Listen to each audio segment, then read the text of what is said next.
On Friday, the Supreme Court struck down most of President Trump's sweeping emergency tariffs. The president immediately responded by saying that he'll now rely on other legal authorities to keep the tariffs in place. After initially saying the new tariffs were 10%, on Saturday night, President Trump announced he was raising them to 15%.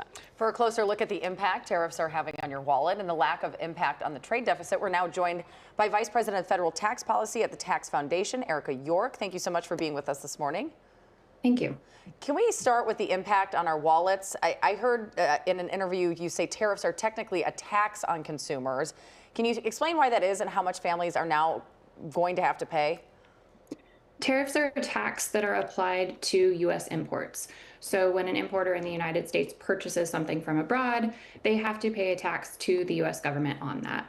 What happens next can vary, and we've seen a lot of stories about how much tariffs are being passed on to consumers through higher prices. That's the most obvious way that U.S. households can pay.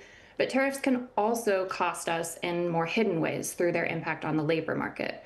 If you're a business and you can't pass that cost on in the form of higher prices for your consumers, you typically pass it on by reducing hiring or reducing investment or increasing wages by less than you had planned. So whether it's through a higher price or through this labor market impact, it's ultimately American households who experience lower income when the government hikes tariffs. Interesting. So the president has said the goal with these tariffs is to shrink the trade deficit.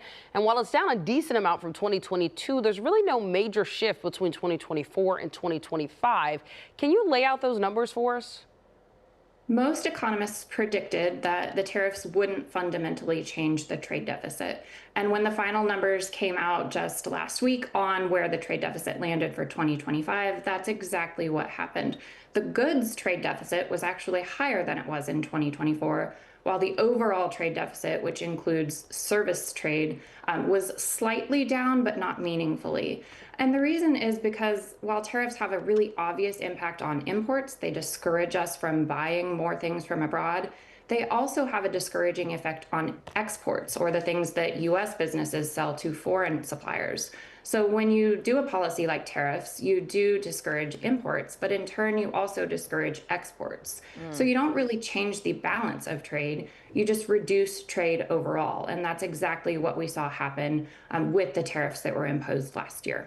Well, and the law President Trump's utilizing for his new tariffs requires that Congress approve the duties within 150 days for them to remain in effect. What long-term effects can tariffs have on the economy the longer they remain in place, you think?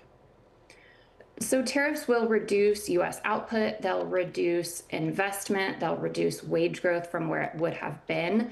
And those effects can get worse over time because one of the good things about international trade is that it subjects us to a level of competition.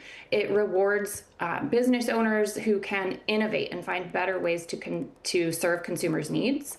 If we block off that competitive force, we see less innovation over time, so less productivity growth. And the longer tariffs remain in effect, the worse those negative consequences compound. Now, we don't know how long this new 15% tariff will be in place. It's very unlikely that Congress would vote to extend it for a longer period.